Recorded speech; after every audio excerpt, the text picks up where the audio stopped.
Hi everyone, today I am going to show you how to make this super cute colour pop tail pinwheel bow on a template.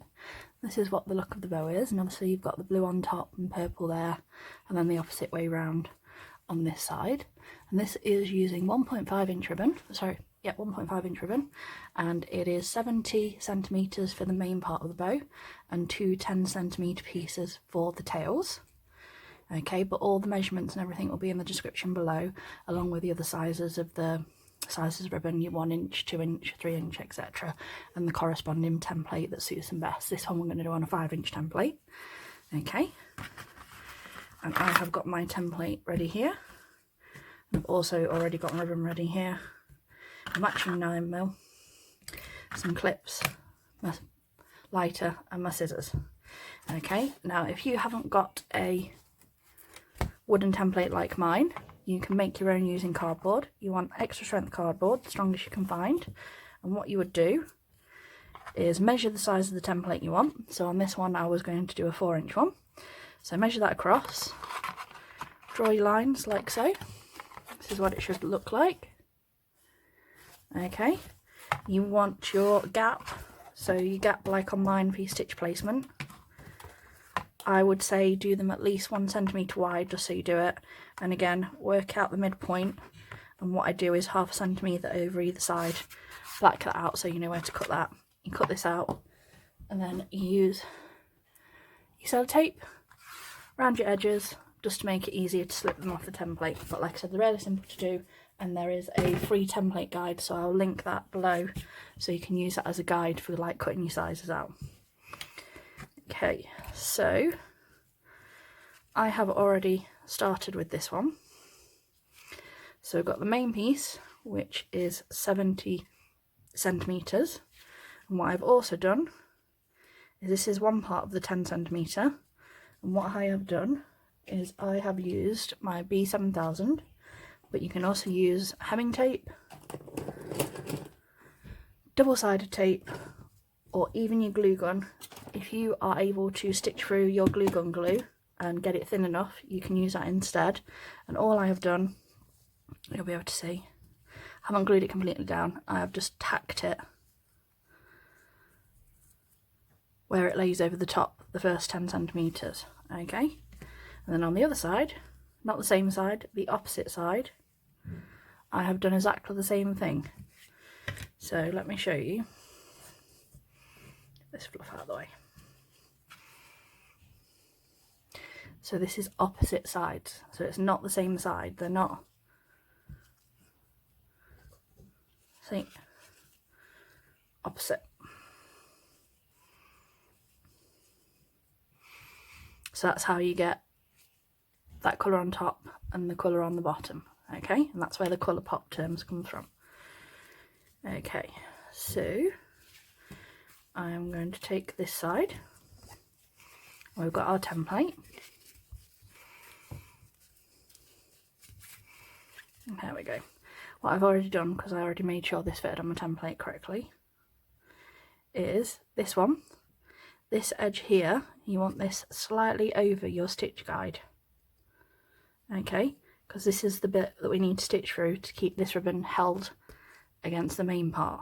Okay, so make sure that that's centered and you've got the bit over, so you've got enough to stitch through, and then use your clip to clip this to the template, and then you wrap round like so. And excuse my current stitch marks, my neighbour started drilling next door, so I've had to close my window and start again.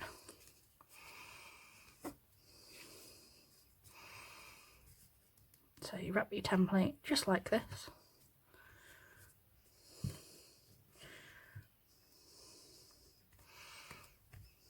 And this is what the back of the template looks like, and as you can see, we've gone across, we've wrapped round from the top of there, and these don't overlap, they're all completely separate, there's no overjoins, and the same here.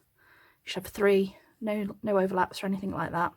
And what I've also done previously, as you can see, this is my stitch guide, and what I did is I took my ruler And with a pen, I wouldn't advise doing this yourself because you might not be able to hide it as well as I can. But I literally have drawn a line dead centre down my stitch guide to show you where I'm stitching as I'm doing them. Okay, and I have a sharp 7cm darning needle and Gutermann's extra strength polyester thread. Okay, and I double thread all of mine. And we're going to go from above and I'll put the stitches in and then I'll show you because I'm terrible at counting on camera. And if you need any help with this one, I've been doing the follow along part of my tutorials recently. So there is actually a picture tutorial for this one in my group. And if you need any more help or advice or support on this one, I'm always available to answer questions or, like I said, offer any extra help that you need over in there all the time. I have far too much free time at the moment and I may as well spend it helping all of you guys. And like I said, I know some of you, if you're like me, I'm more of a visual learner. So sometimes having that extra picture tutorial makes a difference between me being able to make the bow by myself without the video or me having to watch the video like 16 times sometimes. So do go and have a look.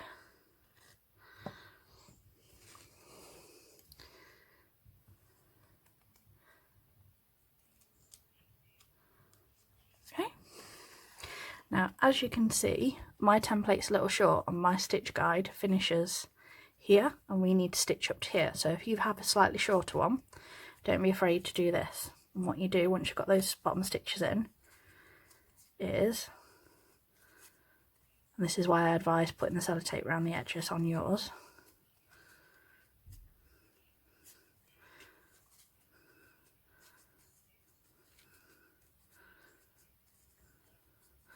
Slip your ribbon down. Do it nice and slowly so it's still all lined up, look. There we go. Slip it down so you can see the top of your stitch guide again. And what I do is I put my clips back in place. Like I said, it just helps it not slip anywhere. And then we can put our last stitches in without worrying. So, last ones, and then I'll show you the count.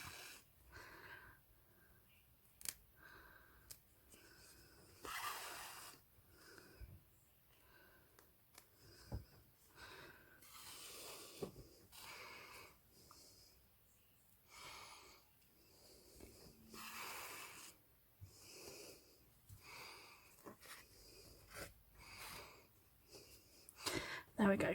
So in, over, in, over, in, over. So basically it's 4 stitches on each 1.5 piece of ribbon. So 1, 2, 3, 4, 1, 2, 3, 4, 1, 2, 3, 4, which is 12 in total, and it will give you 6 creases, 2 on each piece, and this gives you a really nice balance to your bow. And as you can see, each one has the little dip in it, and it just makes the bow, in my opinion, just a little bit more visually appealing, and it also gives you the more like rounded shape to the pinwheel, which is obviously where it gets its pinwheel name.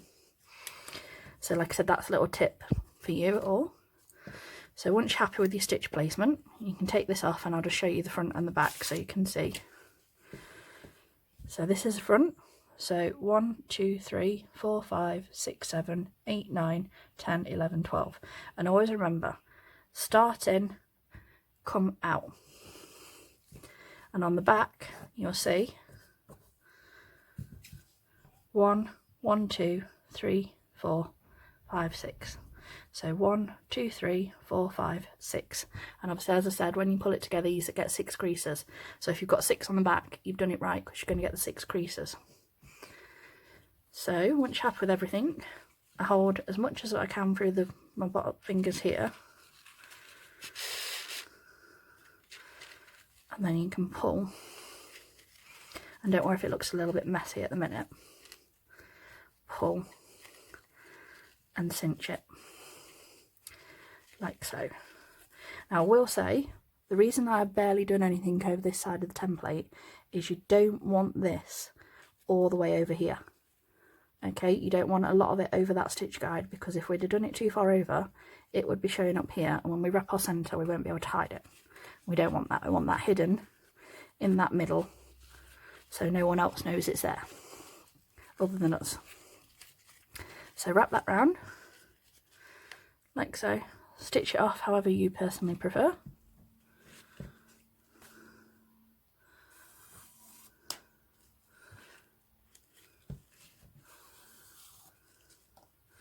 Like so.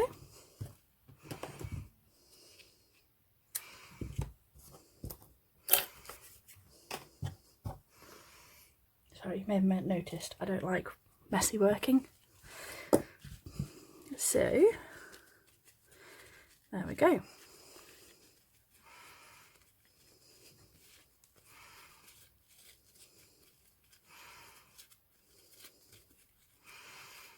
As you can see, they've got those dips again. That's the front, and this is what the back will look like. So as you can see, the blue that side, blue that side. Now what I like to do, because as you saw when we wrapped it, one side was a little bit longer than the other. So take this and match it up with this corner. Take your ruler, and that side we've got 2.5. Okay, now do the same thing this side, and you'll already see this is longer. So that's almost 4. So we need to cut that down to here, so it's the same as the other side, 2.5. There we go. So now they're both level. I'm just going to cut this a little bit straighter.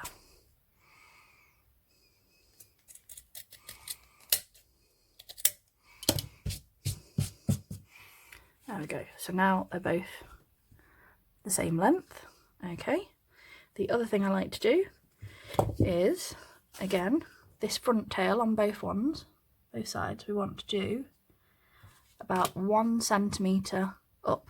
Take this one out of the way so you don't accidentally cut into it. And cut. And then what I do, again, move this tail from beneath completely out of the way. You can use this as a guide.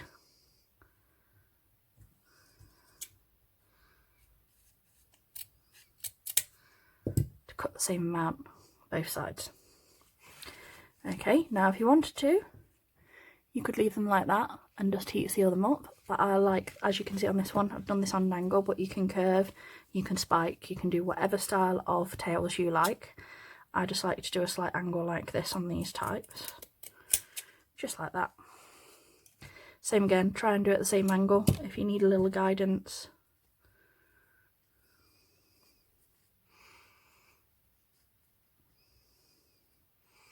Lay that like so. And then you can do that, and you know that both pieces are the same angle. And again, like I said, always move your bottom tail out of the way. Take that little guide, place it on top like so.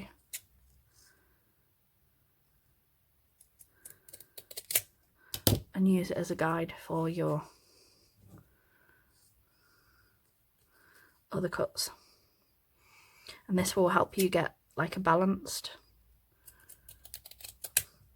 so your angles will all be the same and your depths will all be the same. So like I said, that's a little trick for that.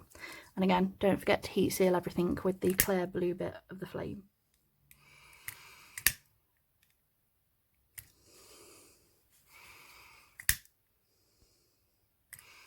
And I always tell you to keep the tails out of the way, because I used to be, when I first started, I used to be notorious for literally cutting through that bottom layer as I was cutting this bit up and messing up the bow at the very last minute of making, which is every bow maker's worst nightmare.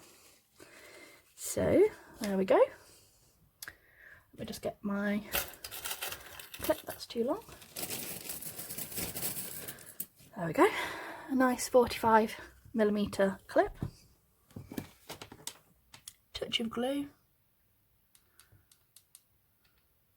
across there, not too much. Move my glue stringers out the way. Place that on the centre of the bow in the back.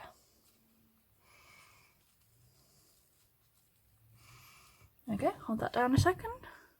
And then we've got our matching 9mm.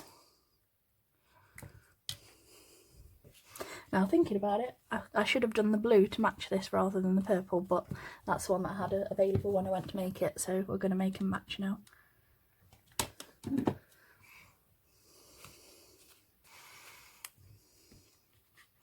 Pop that on the centre. And then wrap that round. Like I said, I always do at least twice. 1, 2, and as you can see, you can't see any of that blue from here in our make, which is what you want.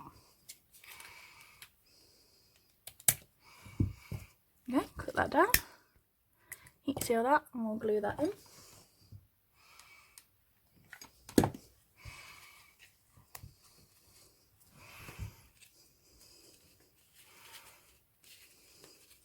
And then I also like to give them a little fluff like this to get the circle shape sometimes.